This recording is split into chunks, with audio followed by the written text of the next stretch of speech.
símbolo para que a gente se inspire e sempre se lembre. Se vocês notarem, esse nosso auditório está cercado de camélias. As camélias são flores japonesas que foram trazidas para o Brasil e para outros países do mundo pelos portugueses nas suas andanças. Durante o movimento abolicionista no Brasil, as camélias foram adotadas no quilombo do Leblon, um dos primeiros quilombos do Brasil, como uma flor que daria renda para financiar a vida dos habitantes desse quilombo, um quilombo que ainda existe, do Leblon. E os negros, os africanos, escravos fugidos que fundaram o quilombo do Leblon, eles não entendiam, não sabiam como cultivar camélias, mas eles tinham certeza de que eles poderiam. A camélia era uma flor importante porque ela era preferida da casa real. O imperador era um botânico, entendia de plantas. Os quilombolas não eram escolarizados, mas eles tinham a certeza de que eles conseguiriam cultivar a camélia. A camélia é uma flor que não despetala, ela tomba, ela cai por inteiro.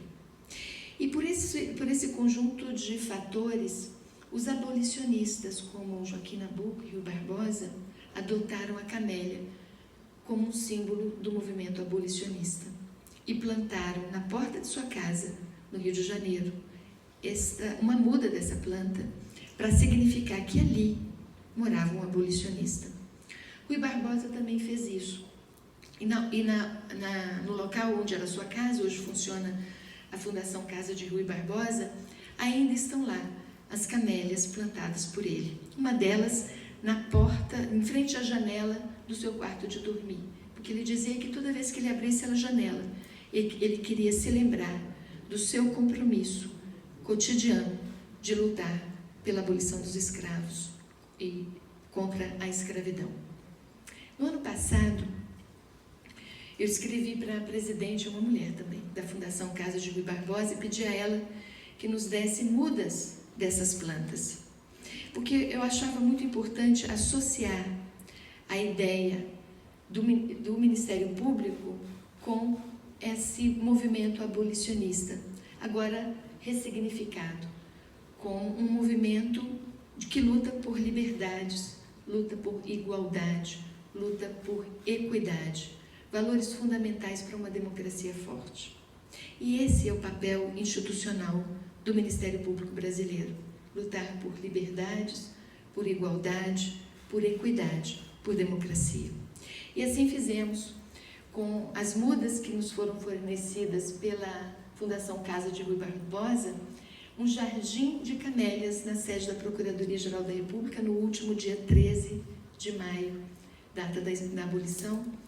E é um jardim que tem camélias vermelhas, como essas daqui, porque as camélias lá da Fundação Casa de Rui Barbosa são vermelhas.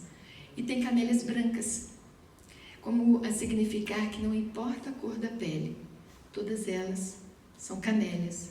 E o jardim é o mesmo, elas são iguais. E assim, eu acho que tem que ser a nossa luta por igualdade, por equidade, por convivência harmônica, nos identificando com camélias. E nessa nossa 5ª edição dessa conferência, escolhemos para enfeitar o local dos nossos debates, camélias, para que vocês também disseminem a ideia de que no Ministério Público o que fazemos, não importa se na área civil, na área penal, nós sempre estamos defendendo liberdades, igualdade e democracia.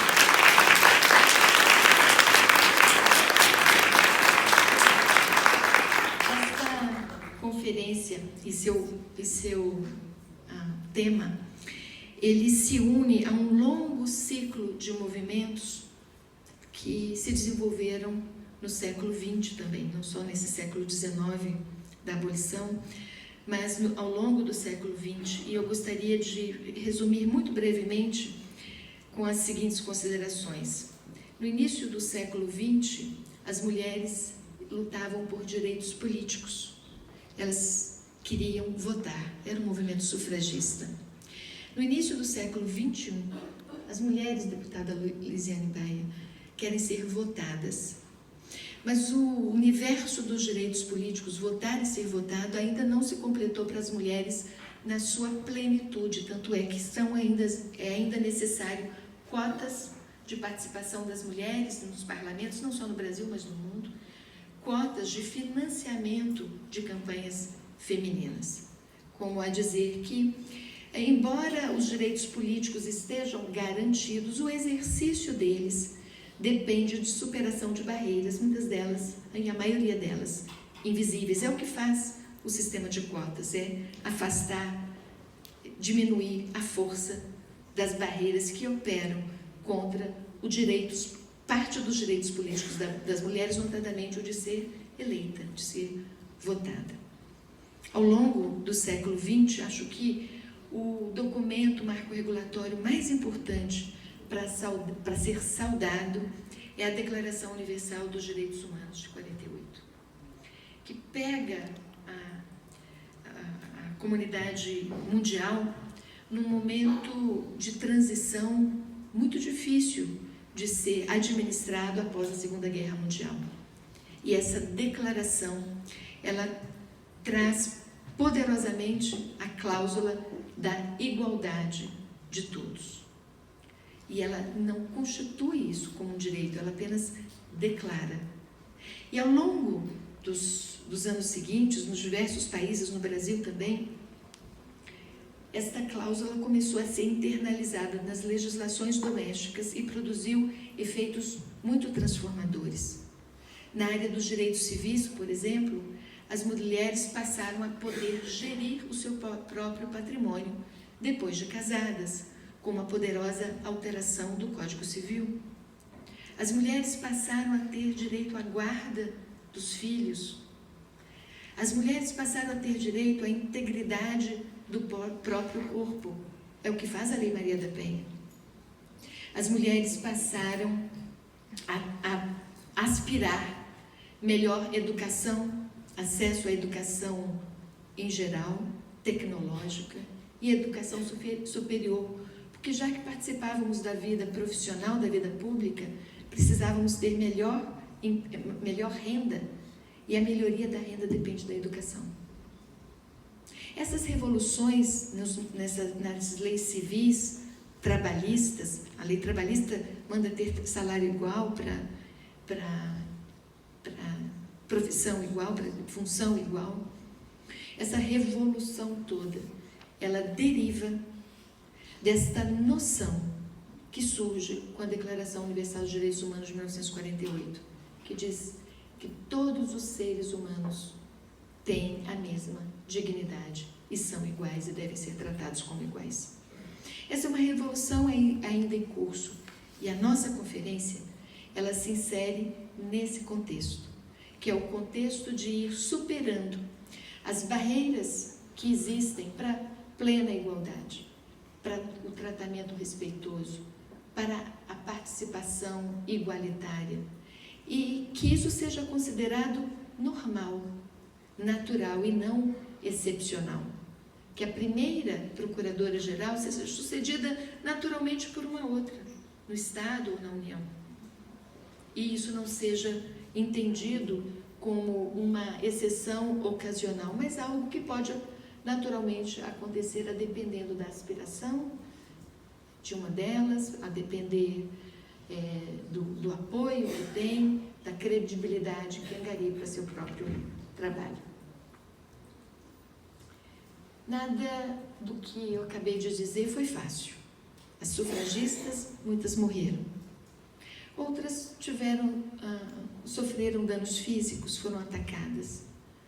A Lei Maria da Penha surge porque uma mulher foi espancada pelo próprio marido e ficou paraplégica.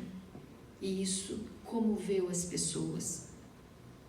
Esse debate, muitas vezes, ele vem na onda de uma violência, outras vezes ele vem na onda de uma emoção, mas o debate também, ele precisa ser suavizado, ser entendido como um movimento comum, natural, normal, entre pessoas que podem pensar de um modo diferente, ter velocidades diferentes no tocante ao alcance de seus objetivos, mas que conseguem conviver pacificamente apesar de suas diferenças de posição e de opinião.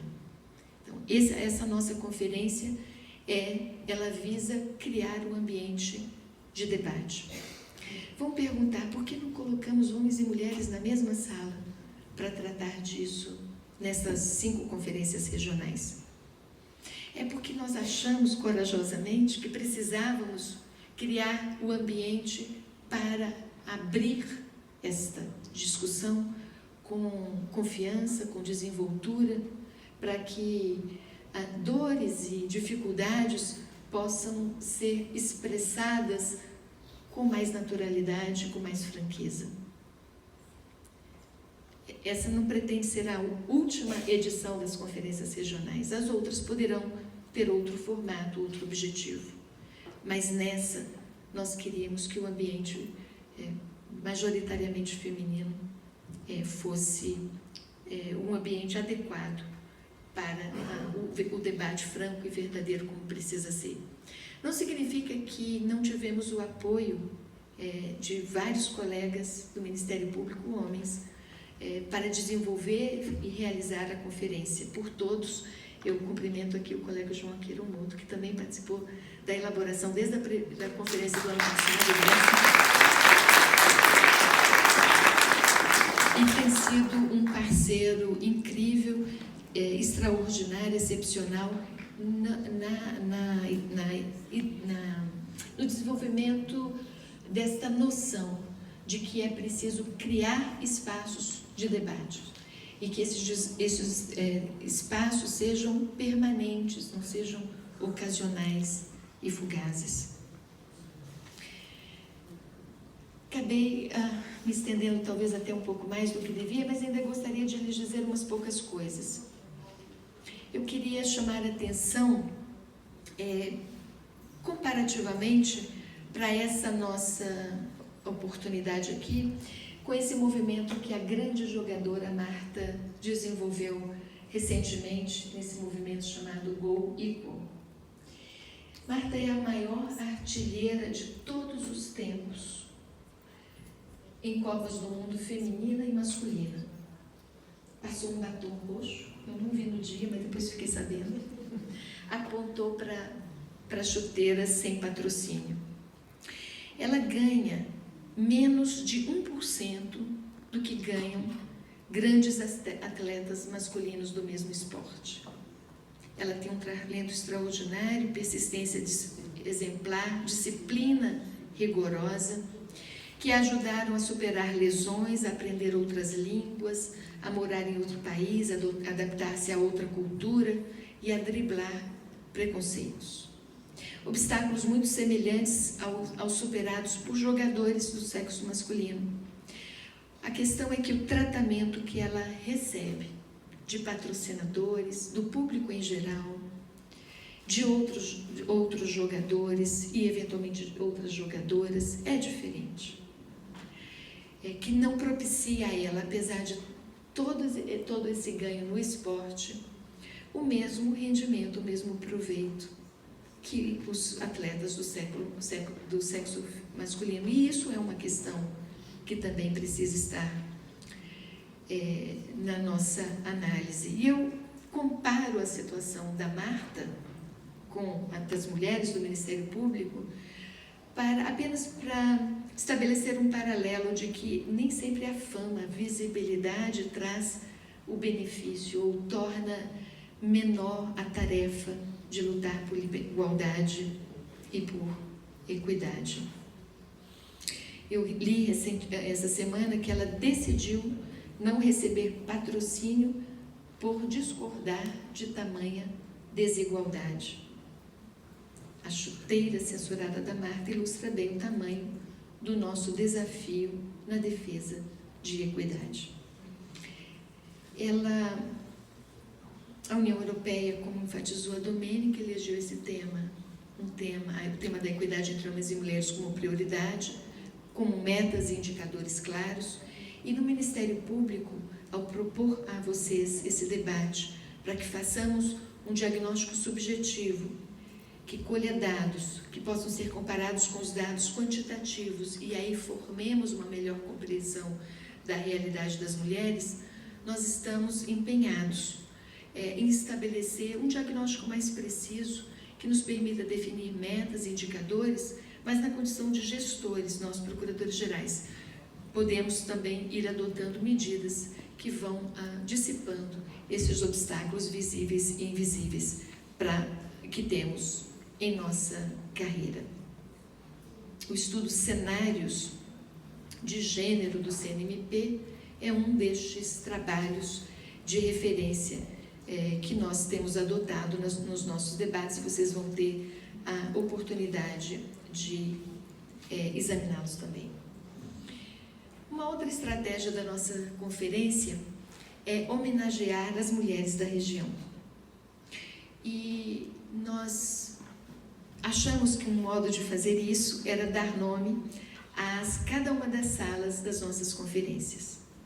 E para as mulheres dessa região, as nossas heroínas, eram muitas, nós tivemos que arbitrar e escolher algumas. E aí nós escolhemos a poetisa e professora Luciana de Abreu, do Rio Grande do Sul, que foi pioneira na luta pela emancipação da mulher gaúcha.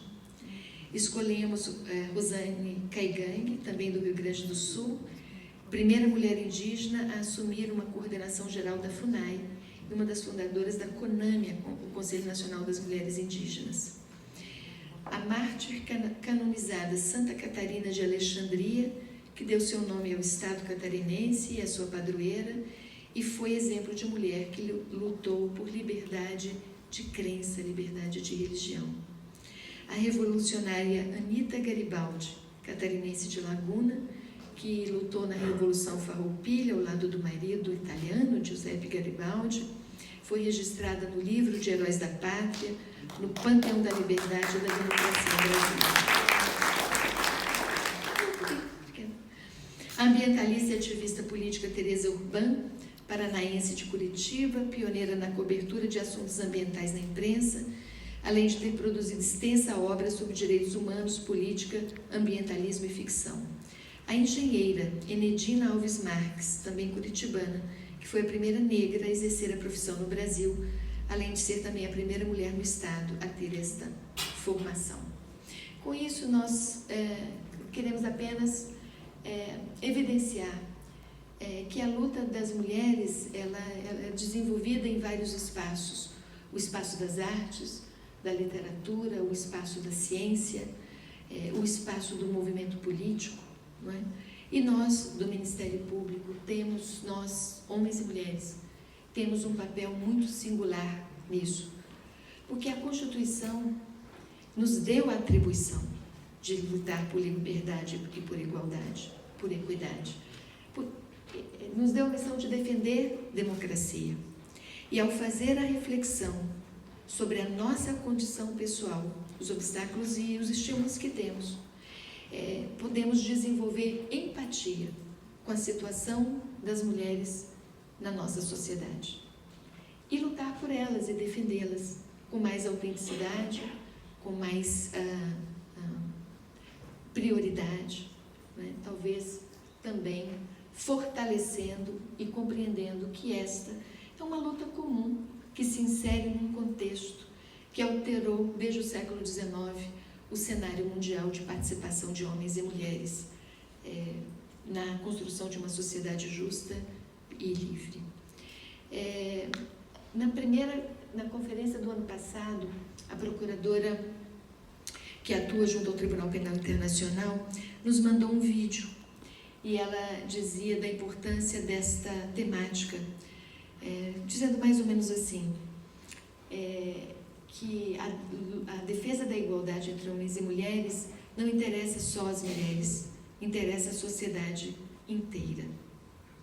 E eu acho que essa é uma frase que merece toda a nossa reflexão pelo poder que ela tem. E finalizo lembrando a querida amiga Zilda Arnes, que é aqui do Sul. Ela dizia que amar é acolher, é compreender, é fazer o outro crescer. Que esse também seja o nosso propósito.